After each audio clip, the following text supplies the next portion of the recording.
Bonjour, nous sommes le 28 septembre, c'est la fête des martyrs de Nagasaki.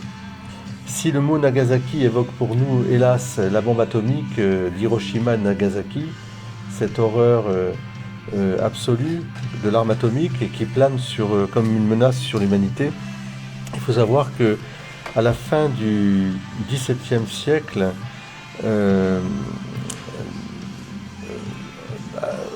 plutôt au début du XVIIe siècle, des centaines de chrétiens japonais ont été crucifiés, même des enfants, des hommes et des femmes, et que la chrétienté a été décimée par cette persécution. Les prêtres européens ont été expulsés, et les prêtres qui étaient d'origine japonaise ont été martyrisés. Pendant 300 ans, le Japon s'est refermé sur toute, acceptation de missionnaires dans leur pays. Et pendant 300 ans, la chrétienté de Nagasaki a survécu. Les laïcs, les familles, les pères de famille, les mères de famille, les enfants, pratiquant en cachette la foi chrétienne, se donnant par la parole, se transmettant l'évangile par la parole, par la mémoire.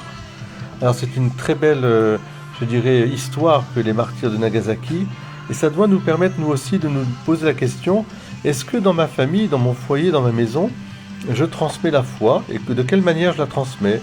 Il ne s'agit pas d'imposer, mais il s'agit de transmettre, c'est-à-dire de la vivre. Alors ça peut être une icône, ça peut être une musique qu'on entend, ça peut être un livre qui est posé.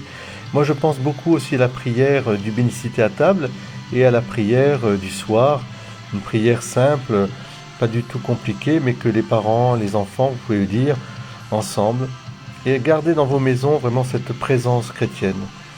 Vous savez, ce qu'ont vécu les martyrs de Nagasaki, nous pouvons, et les communautés chrétiennes du Japon, ça peut très bien aussi arriver, et ça arrive dans d'autres endroits où les gens sont obligés de vivre leur foi clandestinement.